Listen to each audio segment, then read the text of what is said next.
Good morning, friends. I hope everybody's having a great day. And I hope your yesterday was good too. Today, we're going to talk about how to save money at the grocery store. Because with the way prices are going, we all need to save where we can, especially those on a budget. And even if you're not on a budget, who wants to pay more than you have to for things, especially groceries? So, my first tip is I shop the sales only now. I used to not do that, but what I found is I bought myself a freezer, and when chicken goes on sale, I buy a lot of chicken. And then I package it up in packages and put it in my freezer. And at my butcher, when they have sales, that's what I buy when I'm in there because I know it's quality meat. But they always have what they call loss leaders in the stores to get you to come in there to buy things, and that's what you need to concentrate on because those are always super deals usually. Know your prices because sometimes they're not. And at my butcher, they will vacuum pack it for you for nothing. So I have them do that in the quantities that I want. It works out great. But if they don't, I have my own vacuum sealer. And if you don't have that, you can use baggies, whatever works for you. But buy the sales. So there was a lot of things. Pumpkin was dirt cheap, and I use that in the dog food that I make for the dogs every week. So I got a whole case of that for a third of what I normally pay for a can. So look at your sales, really look at them. Now, I don't have that many places to go grocery shopping here. I'm remote, and the biggest grocery store that I can get to is an hour and a half away. Um, I tend to go to smaller ones that are a little bit closer, and I shop their sales because you have to. I also stretch mine with my little garden and my hydroponics, which I've already discussed in a previous video. And I will be doing a video on hydroponics, how you can grow stuff in your house all year long and save on things like lettuce and herbs and different things. There's many things you can grow. I'm going to try tomatoes this winter, so I'll bring you along on that journey. Um, so another thing is buying in season because you'll save. And if you can afford big quantities, do it or go to you pick if you're capable of doing it or have one near you. And I do that too. And then I will process it. I can. And now I have the freezer so I can put things in there. And like I said, I'm a scratch cook. So ingredients is always a good thing to have. Farmer's market. I love the farmer's market. Now, some of them I know, depending where you're at, they're quite a bit pricier than some things in the store because they're taking advantage of a smaller market. But a lot of them aren't, and you just have to weed out the people that are affordable and offering you things at a good price. And where I used to live, we had great farmers markets and we had a food co-op, which I belonged to. And between those two places, I bought most of my food there, and I knew who grew it or raised it. It was done using organic practice because sometimes those organic licensings are very expensive. But our farmers market people, they went and checked out those people so they weren't fibbing. If they said they did that, they went to make sure they did that. Not that you had to, but you couldn't say you did when you definitely weren't, because some people will fudge it. Believe me, I was in that game for a while, and you'd be surprised what people try to pull off on the public. So, but the food co-op is a good thing if you have one in your area because you can kind of go online. That's how ours was set up. And people offer what they're willing to do, and then you pick it and you pay for it. And then you go pick it up at a distribution point, and it helps the farmer or the grower, or the producer, because we had everything from candles to rabbit manure. Um, So they knew what they needed to make or what they had that was available. And as it was gone, and then they could pack their orders and they would bring them in. And then you would volunteer. If you volunteered, you got a month free for your co-op fee or whatever. And they would distribute, make everybody's parcels up. And then you would just go in and they knew who you were. We knew everybody. It was a smaller situation, and everybody at co-op got to know everybody practically. And then you would pick up your thing. You'd show your license till they got to know you, of course, so somebody wasn't grabbing your paid for food. Not that that ever happened, but it was a great thing. So if you have one of those, look into it.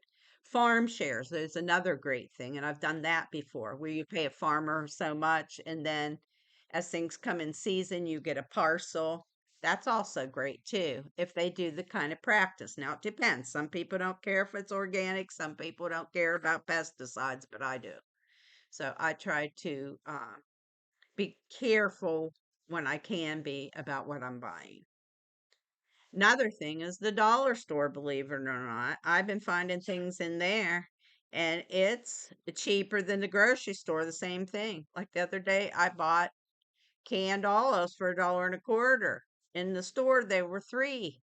So just again, know your prices. They had what's called shelf milk. Now, if you live by yourself, this is a game changer. I love the stuff. I buy whole milk because I don't do fat free, sugar free, anything like that. I embrace whatever it is. The whole milk, it's good for your mind. Fat is good for your brain, believe it or not, um, depending on your medical conditions. But the shelf milk, that way it doesn't go bad. You only have a quart of it. You can pick it at any time. And when you live way out like me, it's at least half an hour to where I could go get some milk. So I have that on hand all the time. So if I get the urge to make something, or I want a glass of milk, or I've baked cookies in my mind, but if I would bake cookies, I would have milk to go with them. So, dollar store is another thing. And I think Dollar General also sells groceries. I haven't looked into that as much, but they put out flyers so you can look and see what's on sale. If it's things you use, go get them while they're on sale. And if it's things you use all the time, get the biggest quantity that you can afford to and put it back because you're going to use it all the time. So that's what I do. Like they have potatoes. Again, another thing. Big savings on potatoes. Now, I'll take those potatoes. I'll prepare them in different ways. I'll make hash browns. I will peel them and parboil them, whatever, and then freeze them in quantities that is enough for me. Because I looked at hash browns the other day. They were $5 for this little thing of hash browns. And I'm like, I'm just going to make them, freeze them, and when I want them, I'll pull them out of the freezer. Another thing is to buy ingredients to cook from scratch. Cooking from scratch, believe me, does save you money. It's not as convenient for everybody, but it does save you money. And in another videos, I intend to start sharing my easy peasy recipes that don't take much time, that is enough for 1 or 2 people, maybe so you can, if you're single, have leftovers the next day, or freeze some so you have your own homemade TV dinners with your own good food. And you can season them and put in what you can have and keep out what you can't have. Again, another thing is buy generic. A lot of times I found out through a friend of mine, her dad has a manufacturing process plant for foods. And I'm not going to say name brands, but let's say canned vegetables. So they run the canned vegetables through the thing first for the name brand. And that same company, which is a name brand, then orders another run of the same vegetables for the generic. because they're not going to miss out on that market, if you see what I'm saying. So therefore, they've got their name brand and they've got the generic brand for whatever store.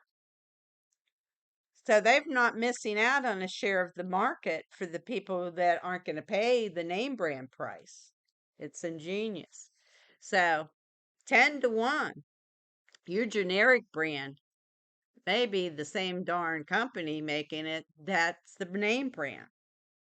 And most things I found aren't inferior.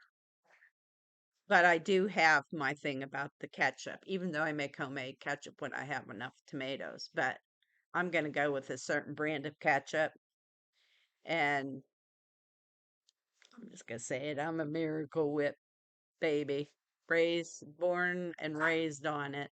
So I tend to like that. But I do make my own homemade mayo. And I'm starting to think I'm going to try to do a Miracle Whip version of it.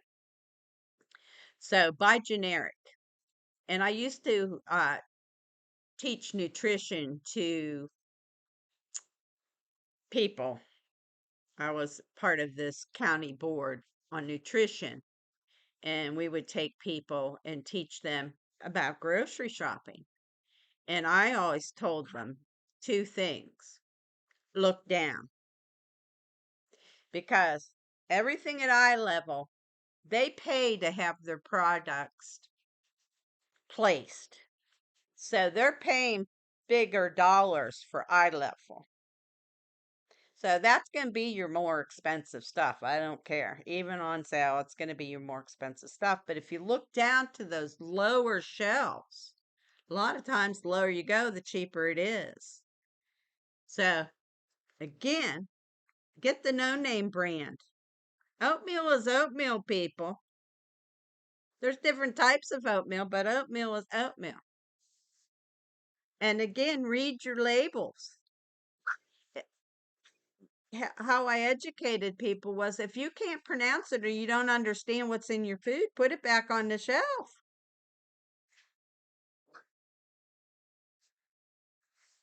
Get an oatmeal that says oatmeal on the label. That way you know it's 100% oatmeal. It's healthier for you. Granted, might not be as easy as the instant stuff, but it doesn't take that much. Or you can make a batch of it and keep it and reheat it a couple days. So buy generic and look down to the lower shelves.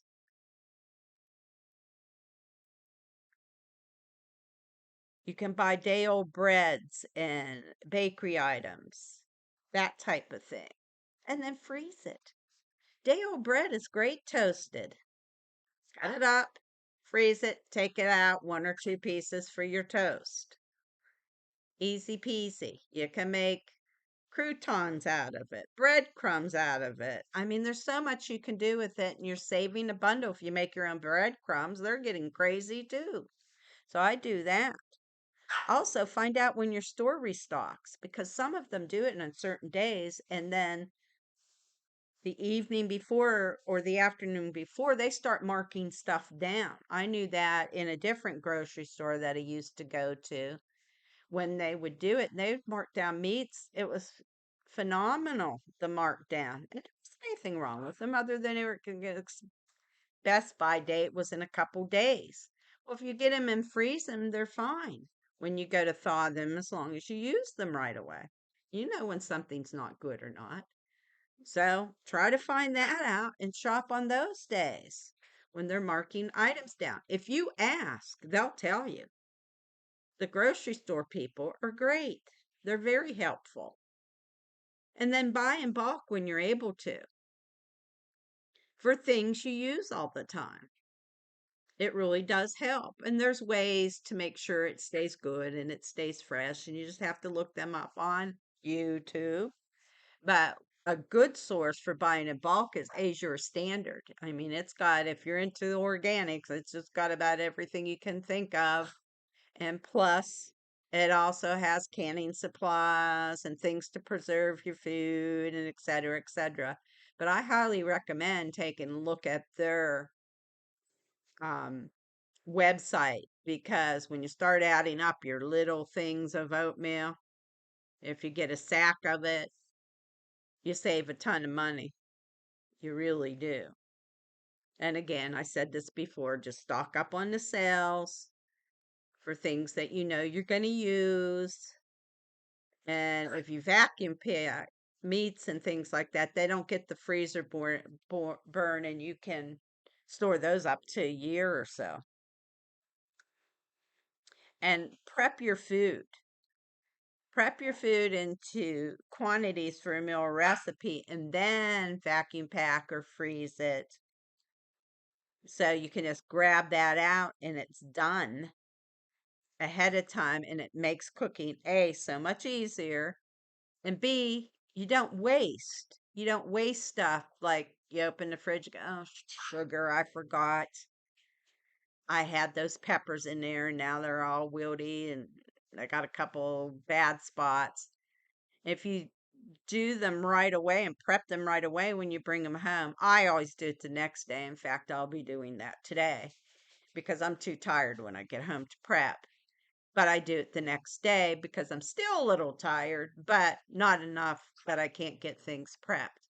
So I'll do that. And you save money that way by not having to throw things out, using exactly what you need for your recipes and your meals. And it's a game changer. And many things can be frozen. Hey, if cheese is on sale, buy cheese. Cut up in amounts that you might use for snacks or whatever. Again, vacuum pack it, pop it in the freezer, and then you can take it out as you need to do it, or you can shred it, whatever. I know people that freeze milk. I don't do it because I get the shelf milk and I like it. I use the whole milk and I think it's tasty. And it's just milk. There's nothing in there to preserve it. It's the way they homogenize it. So it's not going to hurt you. It is just 100% milk. So you can freeze many things.